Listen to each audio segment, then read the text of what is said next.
ರಾಜ್ಯದಲ್ಲಿ BJP JDS ಮೈತ್ರಿಯಿಂದ Congress ನಾಯಕರು ನಖಶಿಖಾಂತವಾಗಿ ಉರಿದಿದ್ರು. ಅವರಿಗೆ ಪ್ರಜ್ವಲ್ ವಿಚಾರ ದೊಡ್ಡ ಅಸ್ತ್ರವಾಗಿ ಸಿಕ್ಕಿತ್ತು.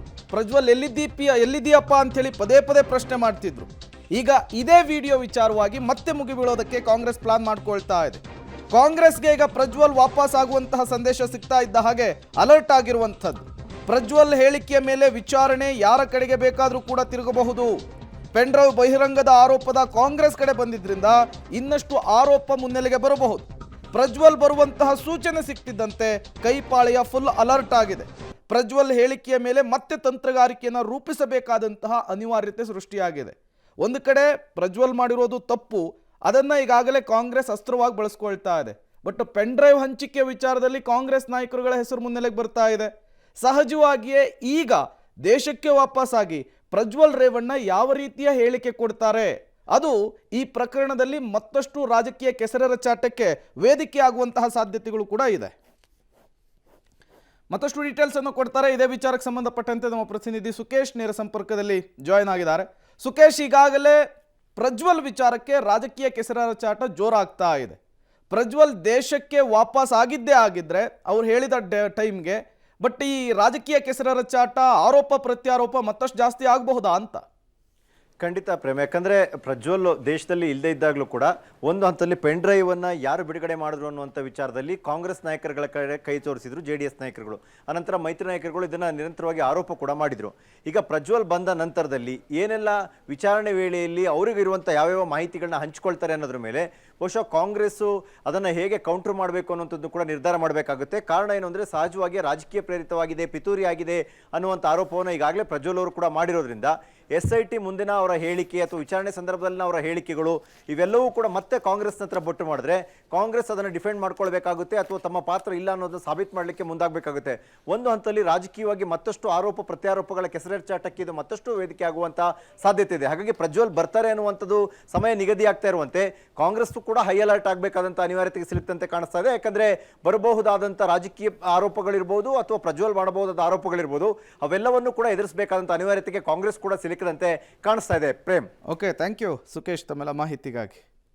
ಸೊ ಈಗ ಒಂದು ಪ್ರಜ್ವಲ್ ಅಂದರೆ ಈಗ ಅವ್ರ ಮಾತಿನಲ್ಲೂ ಕೂಡ ನಿನ್ನೆ ವಿಡಿಯೋದಲ್ಲೂ ಕೂಡ ರಾಹುಲ್ ಗಾಂಧಿನ ಪ್ರಸ್ತಾಪ ಮಾಡಿದ್ದಾರೆ. ಹಾಸನದ ಕೆಲವರು ಪಿತೂರಿ ಮಾಡಿದ್ದಾರೆ ಅಂತಕ್ಕಂಥದ್ದನ್ನು ಹೇಳಿದ್ದಾರೆ. ಗೊತ್ತಿಲ್ಲ, ಪ್ರಜ್ವಲ್ ಬಂದು SIT ಮುಂದೆ ಸ್ಟೇಟ್ಮೆಂಟ್ ಕೊಡಬೇಕಾದ್ರೆ ಯಾರ ಬಗ್ಗೆ ಕೊಡ್ತಾರೋ. ಹೌದು. ಸೊ ಅದಕ್ಕೆ ಕಾಂಗ್ರೆಸ್ನಲ್ಲಿ, ಯಾಕೆಂದ್ರೆ ಈಗ ಕುಮಾರಸ್ವಾಮಿ ಅವರು ನೇರವಾಗಿ DK ಶಿವಕುಮಾರೇ ಇದ್ದಾರೆ ಅಂತ ಹೇಳ್ಬಿಟ್ಟಿದ್ದಾರೆ. ಬಟ್ ರೇವಣ್ಣ ತರ ಸ್ಟ್ಯಾಂಡ್ ತಗೊಂಡ್ಬಿಟ್ರೆ ಅಲ್ಲ, ಗೊತ್ತಿಲ್ಲ ಏನ್ ಬೇಕಾದ್ರೆ ಅರೇ ಹೆಂಗಾದ್ರೂ ಆಗ್ಲಿ, ಬಟ್ ಇವ್ರು ರೆಡಿ ಆಗೋದಾಗಬೇಕಲ್ಲ. ಅಕಸ್ಮಾತ್ ಬಾಯ್ ಬಿಟ್ರೆ ಏನಾದರೂ ಆದರೆ ಏನು ಮಾಡೋಕ್ಕಾಗುತ್ತೆ ಅಂತ ಅಂದ್ಬಿಟ್ಟು ಸಹಜವಾಗಿ ಇನ್ನು ಮುಂದಕ್ಕೆ ಅದು ಜೋರಾಗ್ತಾ ಹೋಗುತ್ತೆ. ಬಟ್ ಕುಮಾರಸ್ವಾಮಿಗೆ ಮಾತಾಡೋದಕ್ಕೆ ಸ್ವಲ್ಪ ಗ್ರಿಪ್ ಸಿಗುತ್ತೆ ಅಂತ ಬಂದ್ರೆ. ಈಗ ನೋಡಪ್ಪ, ಬಂದಿದ್ದಾರೆ, ತನಿಖೆ ಎದುರಿಸ್ತಾ ಇದ್ದಾರೆ, ಕಾನೂನಾತ್ಮಕವಾಗಿ ಏನಾಗಬೇಕು ಅದು ಆಗಬೇಕು, ಉಪ್ಪು ತಿಂದವ್ರು ನೀರು ಕುಡಿಲೇಬೇಕು ಅಂತ ಈಗಾಗಲೇ ಹೇಳಿರೋದ್ರಿಂದ ಸಹಜವಾಗಿ ಇನ್ನು ಮುಂದಕ್ಕೂ ಕೂಡ ಈ ಮಾತುಗಳು ಜಾಸ್ತಿ ಆಗುತ್ತೆ. ಬಟ್ ಒಂದೇನಂದ್ರೆ ಕೋರ್ಟ್ನಲ್ಲಿ ಕೇಸ್ ಇದೆ, ತನಿಖೆ ನಡೀತಾ ಇದೆ, ಹಾಗಾಗಿ ಅದ್ರ ಬಗ್ಗೆ ನಾವು ಹೆಚ್ಚಿಗೆ ಚರ್ಚೆ ಮಾಡಲ್ಲ. ಪ್ರಜ್ವಲ್ ಬಂದು 3-4 ದಿನ ಮಾತುಗಳು ಆಗ್ಬೋದು, ಆಮೇಲೆ ತನಿಖೆ ನಡ್ಕೊಂಡು ಹೋಗುತ್ತೆ, ಅದ್ರ ಪಾಡ್ಗದು SIT ಅವರು ಅವ್ರ ಕೆಲಸ ಅವ್ರು ಮಾಡ್ತಾರೆ. ಬಟ್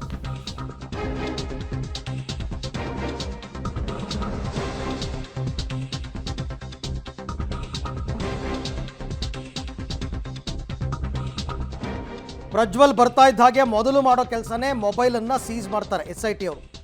ಈ ಪ್ರಕರಣದ ಕೇಂದ್ರ ಬಿಂದುವೇ ಆ ಮೊಬೈಲು. ಪ್ರಜ್ವಲ್ ತನ್ನದೇ ಮೊಬೈಲ್ನಲ್ಲಿ ಅಶ್ಲೀಲ ವಿಡಿಯೋ ಸೆರೆ ಹಿಡಿದಿರೋ ಆರೋಪ ಇದೆ. ಇದೀಗ ಆ ಮೊಬೈಲ್ ಸಿಕ್ಕಿದ್ರಷ್ಟೇ ವಿಡಿಯೋಗಳ ಅಸಲಿಯತ್ ಗೊತ್ತಾಗುತ್ತೆ. ಆದರೆ ಸುಳ್ಳ, ಫೇಕಾ, ಮಾರ್ಫ್ಡ, ನಿಜನಾ ಅಂತ. ವಿದೇಶದಿಂದ ವಾಪಸ್ಸಾಗುವ ಪ್ರಜ್ವಲ್ ಮೊಬೈಲ್ ತರ್ತಾರ ಅಥವಾ ಮೊಬೈಲ್ ಇಲ್ಲೇ ಎಲ್ಲರೂ ಇಟ್ಟಿದ್ದಾರಾ ಗೊತ್ತಿಲ್ಲ. ಪ್ರಜ್ವಲ್ ಬಳಸ್ತಾ ಇದ್ದ ಮೊಬೈಲನ್ನು ಸೀಸ್ ಮಾಡಿ FSL ಕಳಿಸ್ಬೇಕು SIT ಅವರು. ಇನ್ಫ್ಯಾಕ್ಟ್ ಆ ಕೆಲಸ ಆಗಬೇಕು ಅಂದರೆ ಇವ್ರ ಹತ್ರ ಮೊಬೈಲ್ ಇರಬೇಕು. ಅದು ಕಳೆದೋಗಿದೆ ಅಂತನೋ ಅಥವಾ ನಾನು ಅದು ಯೂಸ್ ಮಾಡ್ತಿಲ್ಲ ಅಂತನೋ ಹೇಳಿದ್ರೆ ಕಷ್ಟ ಆಗುತ್ತೆ. FSL ವಿಡಿಯೋ ಅಸಲಿಯತ್ತು ಬಗ್ಗೆ ಗೊತ್ತಾಗುತ್ತೆ. ಕುಮಾರಸ್ವಾಮಿ ಅವರು ಅಂದಿದ್ರು, ಅದು ನಿಜನಾ ಸುಳ್ಳ, ಫೋಟೋಗಳು ಫೇಕಾ ಅಂತೆಲ್ಲ, ಅದೆಲ್ಲ ಗೊತ್ತಾಗಬೇಕಲ್ಲ. ನೀವು ಚಾರ್ಜ್ ಶೀಟ್ ಹಾಕಬೇಕಾದ್ರೆ ಇದೆಲ್ಲ ಅಂಶಗಳನ್ನು ನೀವು ಉಲ್ಲೇಖ ಮಾಡಲೇಬೇಕಲ್ಲಿ. ಹೌದು, ನಾವು FSL ಕಳಿಸಿದ್ವಿ, FSL ರಿಪೋರ್ಟ್ ಬಂತು ಅಂತೆಲ್ಲ. ಹಾಗಾಗಿ ಮೊಬೈಲ್ ವೆರಿ ಇಂಪಾರ್ಟೆಂಟ್.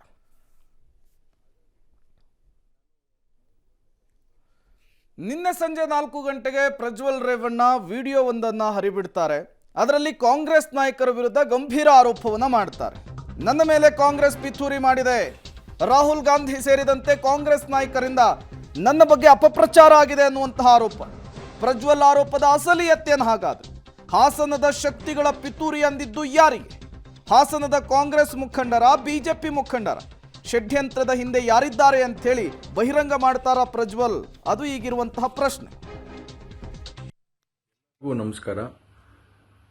ಮೊದಲನೇದಾಗಿ ನನ್ನ ತಂದೆ ತಾಯಿಗೆ, ತಾತಂಗೆ ಹಾಗೂ ನನ್ನ ಕುಮಾರನಿಗೆ ಮತ್ತು ನಾಡಿನ ಜನತೆಗೆ ಹಾಗೂ ಎಲ್ಲ ನನ್ನ ಕಾರ್ಯಕರ್ತರಿಗೆ ಕ್ಷಮಾಪಣೆ ಕೇಳ್ತಾ, ನಾನು ಫಾರಿನಲ್ಲಿ ಎಲ್ಲಿದ್ದೀನಿ ಅಂತ ಸರಿಯಾಗಿ ಮಾಹಿತಿ ಕೊಡದೇ ಇರೋದಕ್ಕೆ ಇವತ್ತು ಮಾಹಿತಿ ಕೊಡೋದಕ್ಕೆ ಬಂದಿದ್ದೀನಿ. ಏನು 26ನೇ ತಾರೀಕು ಚುನಾವಣೆ ನಡೀತು. 26ನೇ ತಾರೀಕು ಚುನಾವಣೆ ನಡೆದಂಥ ಸಂದರ್ಭದಲ್ಲಿ ಅವತ್ತು ನನ್ನ ಮೇಲೆ ಯಾವುದೇ ರೀತಿ ಒಂದು ಪ್ರಕರಣ ಆಗಲಿ, ಯಾವುದೇ ಒಂದು ಕೇಸ್ ಆಗಲಿ ಏನೂ ಇರಲಿಲ್ಲ. SITನೂ ಕೂಡ ರಚನೆ ಆಗಿರಲಿಲ್ಲ. ಈ 26ನೇ ತಾರೀಕು ನಾನು ಫಾರಿನ್ಗೆ ಹೋಗೋದು ಕೂಡ ಇದು ಮುಂಚೆನೇ ಪ್ರೀ ಪ್ಲಾನ್ ಆಗಿತ್ತು. ಹಾಗಾಗಿ ನಾನು ಫಾರಿನ್ಗೆ ಹೊರಟಾದ ಮೇಲೆ 3-4 ದಿನದ ನಂತರ ನಾನು ಯೂಟ್ಯೂಬ್ ನೋಡೋವಂಥ ಸಂದರ್ಭದಲ್ಲಿ, ನ್ಯೂಸ್ ಚಾನೆಲ್ ನೋಡೋವಂಥ ಸಂದರ್ಭದಲ್ಲಿ ನನಗೆ ಈ ಮಾಹಿತಿ ದೊರಕುವಂಥ ಕೆಲಸ ಆಯಿತು. ಮಾಹಿತಿ ದೊರಕಿದ ಮೇಲೆ ನಂತರ SITನೂ ಕೂಡ ಏನು ಒಂದು ನೋಟಿಸ್ ಕೊಡುವಂಥ ಕೆಲಸ ಮಾಡಿತು. ಸೊ ಟೋಟಲಿ ಪ್ರಜ್ವಲ್ ಬಿಡುಗಡೆ ಮಾಡಿದಂತಹ ಒಂದು ವಿಡಿಯೋ ಇಷ್ಟೆಲ್ಲ ಆಯಾಮಗಳಲ್ಲಿ ನಾವು ಯೋಚನೆ ಮಾಡೋ ಹಾಗೆ ಮಾಡಿದೆ.